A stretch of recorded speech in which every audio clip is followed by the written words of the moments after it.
Assalamualaikum warahmatullahi wabarakatuh. Halo, apa kabar teman-teman? Kita ketemu lagi di Bicara di Antara Megapolitan TV. Nah, sekarang saya Saldi Suryanata kedatangan tamu lagi yang luar biasa. Beliau ini adalah Ketua DPRD Kota Bogor, Bapak Atang Trisnanto. Kita panggilnya Kang Atang aja. Ya. Apa kabar Kang? Alhamdulillah baik. Alhamdulillah. Ini seru banget nih ketemu beliau. Beliau ini senang ngobrol, orangnya ceria, sangat humble. Wah, luar biasa. Senang ngopi. Senang ngopi. Makasih kopinya ya Pak Dali. Sama-sama. Makasih ya Kang ya. Itu ada yang buatin di belakang. Makasih. Oke Kang, kabarnya sehat ya? Alhamdulillah berkat doanya sehat. Gimana ngurus DPRD Kota Bogor Kang? Ya, ada dinamis, suka-dukanya, ada sukanya, ada dukanya. Gitu ya. Ya. Kegiatan semakin sibukkah di tahun politik ini? Pasti semakin sibuk karena pertama selain mengurus tugas-tugas kita yang rutin ya, beberapa perda dan juga penganggaran, tentu kita dihadapkan pada momen yang sungguh krusial dan ini bisa menyedot perhatian, dinamikanya akan lebih tinggi. Begitu ya. Sehingga pasti suka dukanya akan semakin banyak. Mudah-mudahan saja sukanya lebih banyak. Amin. Itu yang kita harapkan sama-sama ya teman-teman ya. Jadi kalau saya bilang kan ini juga teman-teman yang milenial, Gen Z juga kan nonton juga kayak gini ya. Jadi mereka juga harus terbuka wawasannya mengenai ini ya. Yang paling penting itu Kang Pak Jaldi. Kita bikin momentum 2024, momen politik sebahagia mungkin. Jangan seseram mungkin. Jangan seseram. Kalau seram bahaya itu nanti. Seram biar saya aja. Seram itu berat. Oke, Kang. Saya mau nanya mengenai HJB ke-51 Kota Bogor saat ini ya. Ini gimana nih? DPRD Kota Bogor dan Pemkot, apakah sudah ada sinergi yang akan dilakukan, Kang? Kita sudah beberapa kali ya melakukan koordinasi karena kita menjadikan ini momentum yang sangat penting bagi Kota Bogor. Ini bagian dari rasa syukur kita kepada Tuhan Yang Maha Kuasa karena kita sudah masuk usia 541. Di sisi yang lain kita juga menginginkan agar identitas kita sebagai kota pusaka, kota budaya juga tetap kita pertahankan. Dan yang ketiga tentu sebagai bentuk tanggung jawab sejarah dan juga melanjutkan perjuangan para pendiri Kota Bogor ini, bagaimana kemudian ke depan kita bisa lebih baik. Nah, kita melihat bahwa dengan tiga semangat itu, rasa syukur, kemudian juga penghargaan kepada pendahulu kita, dan ketiga adalah ingin mewariskan juga yang baik, maka kita menyimpulkan antara DPRD, Pemkot, dan juga Forkopimda yang lain, itu penguatan sinergi dan kolaborasi. Nah, pengalaman pandemi COVID-19 kemarin, tanpa sinergi dan kolaborasi tentu susah untuk mengerjakan itu. Dan mudah-mudahan sinergi kolaborasi dengan semuanya bisa lebih baik lagi, sehingga gitu kota ya. bisa lebih baik lagi. Bakal ada pesta lagi dong? Pesta dalam tanda kutip. Ya. Kan kalau dibilang pesta nanti dikiranya hedon ya. Tapi flexing. Ini flexing. Jadi nanti pamer gitu. Tapi ini justru kita ingin menampilkan bahwa dengan helaran budaya namanya, helaran budaya warga Bogor, oh ini budaya kita, bentuk syukur kita bisa bareng-bareng antara seluruh unsur baik itu dari pemerintahan, masyarakat, LSM, budayawan dan segala macam bisa berkumpul bareng-bareng gitu. Wah, alhamdulillah. Bahwa ada kekurangan itu biasa lah. Biasa ya. Kan gak ada yang sempurna di dunia. Ya, yang sempurna itu Allah. Betul.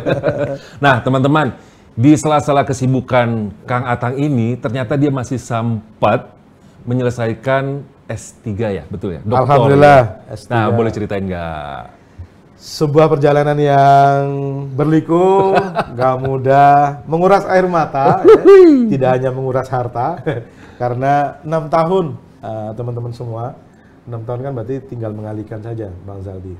12 semester kali sekian SPP ya. Tapi yang pasti mah menguras air mata lah ya. Jadi di sisi lain, saya harus menyelesaikan tugas sebagai ketua dewan, turun masyarakat, menyelesaikan berbagai kewajiban, amanah dan lain sebagainya, sisi lain harus selesai. Jadi yang unik itu pada saat kita turun ke masyarakat, kita diskusi, tiba-tiba ada pesan masuk dari jurusan, harap segera selesaikan studi. Bingung.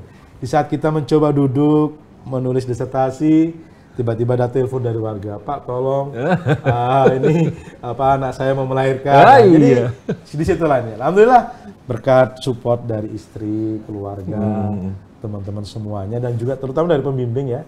Alhamdulillah bisa menyelesaikan studi itu. Dan yang paling bahagianya adalah topik penelitiannya bisa mengambil satu sisi yang bersentuhan langsung dengan masyarakat. Iya, kalau nggak salah kan ngambil itu berarti tesis ya, penelitiannya kan tentang pekarangan menjadi agrowisata. Nah itu gimana sih Kang Atang?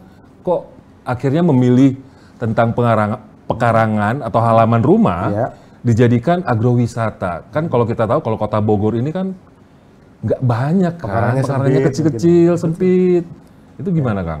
Jadi awalnya kita terinspirasi sebuah dampak dari pandemi COVID-19. Ya. Pandemi COVID-19 kan mengambil semua sisi kehidupan, terutama ekonomi. Banyak PHK di sana. Tercatat ada 35% menurut salah satu penelitian itu ada PHK. Nah, kemudian yang kedua, ada penelitian menarik dari Profesor Hadisul Arifin yang mengatakan bahwa ekonomi turun, tapi justru pelestarian pekarangan itu naik. Oh gitu. Nah, ini kita relasikan dengan sebuah kondisi ketika pandemi COVID, kita kan banyak di rumah Bang Saldi. Ketika orang banyak di rumah, mereka bingung mau apa kegiatannya. Betul. Nah, di situ ternyata mulai kita teliti, banyak orang ketika pandemi COVID, dia berkebun tuh. Walaupun mungkin ya hanya 1 meter, 2 meter, dia buat tanaman-tanaman yang hidroponik dan segala macam, yang tidak memerlukan banyak hal. Nah, saya di situ melihat bahwa pekarangan itu milik tiap rumah. Iya. Yang kedua, bisa nggak bernilai ekonomi? Kalau selama ini pekarangan diteliti hanya untuk pertanian, kenapa nggak kita buat wisata? Akhirnya muncullah tadi ide untuk membuat kawasan pekarangan sebagai tempat agrowisata. Sehingga orang istilahnya kalau boleh saya sederhanakan, kalimatnya adalah wisata pekarangan. Wisata pekarangan.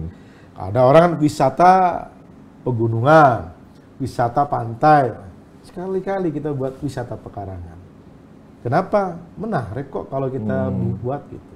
Alhamdulillah saya teliti itu, ya ada beberapa novelty yang saya dapatkan dan mudah-mudahan kelak ini nanti bisa mendapatkan manfaat, memberikan manfaat untuk Kota Bogor. Bagaimana kita buat misalkan Kampung Duren, Kampung Pala, Kampung Jeruk, atau mungkin sekarang ini Pak Wali kan sudah buat tuh Kampung Batik, Kampung perca dan segala macam. Tapi lebih kepada industri kerajinan. Nah ini pekarangan, jadi kampung-kampung itu bisa kita buat. Kira-kira di Bogor ini bisa nggak tuh diimplementasikan? Kalau dari hasil studi saya kemarin, ada beberapa wilayah yang sangat potensial untuk dilakukan. Karena hari ini banyak orang, wisata itu kan yang penting happy dia, bahagia. Pariwisata itu kan bisnis kebahagiaan. Betul. Ya. Orang seneng, nggak ada orang wisata nggak seneng ya. Iyalah. Zaldi keliling mana-mana pasti seneng kan? Iya dong. Nah, apalagi ada kopi, pasti seneng kan? Gitu. Ada kopi, ada uang juga. Ada uang juga. Kalau nggak ada uang di rumah aja. Ya itu bisnis kebahagiaan. Iya. Bagaimana kemudian Kota Bogor yang sekarang berada di antara megapolitan Jakarta memanfaatkan ini. Orang datang ke Bogor tidak hanya dia nginep dan tidur di hotel saja, kita bawa kepada kawasan pekarangan budaya warga Kota Bogor. Mereka bisa mendapatkan, ada satu rasa ingin tahu. Bisa jadi pekarangan yang di rumah mereka terinspirasi dari pekarangan yang dibuat di warga Kota Bogor misalnya. Nah, tapi memang untuk mewujudkan itu perlu kerja keras, terutama dari pengambil kebijakan. Karena tanpa dukungan kebijakan ini nggak akan selesai. Maka hasil studi saya adalah disertasi itu kebijakan dari pemerintah daerah ditambah dengan kelembagaan yang dikuatkan itu sebagai salah satu syarat terwujudnya wisata pekarangan. Kalau ini dilakukan, mudah-mudahan orang punya pekarangan walaupun sempit, toh mereka juga kerja di mana-mana, tapi pekarangannya menghasilkan cuan kalau istilah sekarang. Kang Atang, kira-kira ini nggak sih ada keinginan untuk mensinergikan program yang sudah dibuat sama Kang Atang sama pemerintah Kota Bogor? Sangat, karena tadi seperti yang saya sampaikan, hari ini kita ingin bangun Bogor dengan sinergi dan kolaborasi. Maka sinergi ini terus kita lakukan. Tadi banyak hal yang sudah kita sinergikan dengan pemerintah kota. Kami punya banyak masukan dari warga dengan kita turun ke lapangan. Maka kami sampaikan program-program itu kepada pemerintah. Kita wujudkan dalam bentuk kebijakan anggaran. Kita wujudkan dalam kebijakan peraturan daerah. Dan yang ketiga tentu pengawasan kami lakukan. Contoh misalkan bicara tentang pendidikan, kita buat namanya beasiswa untuk putra Kota Bogor yang kuliah. Atau juga bicara tentang kesehatan, hari ini satuan-satuan tugas untuk penanggulangan tuberkulosis, stunting dan segala macam kita lakukan. Memang banyak hal yang masih jadi PR, tapi saya yakin dengan semangat bersama itu bisa lakukan. DPRD, kepala daerah, betul produk politik, tapi itu 5 tahun sekali. Jadi cukup kita berkompetisi dalam tanda kutip 2 bulan saja pada saat kampanye dan hari H. Setelah itu tanggalkan semua, banyak persamaan yang bisa kita ambil dan insya Allah itu bisa lakukan. Termasuk HJB hari ini kita sinergi. Sidang paripurnanya di DPRD Kota Bogor, kemudian lanjut helaran budayanya dilakukan oleh pemerintah kota bersama dengan unsur TNI, unsur Polri, dan seluruh unsur yang ada. Itu yang kita lakukan selama ini. Seru banget. Tuh, dengerin tuh teman-teman ya. Kita masih akan ngobrol lagi sama Kang Atang dan masih banyak hal yang kita akan bahas bareng Kang Atang, tapi setelah yang jeda berikut ini dulu ya. Kang, mangga Kang diminum dulu. Kopinya diambil ya. Ambil.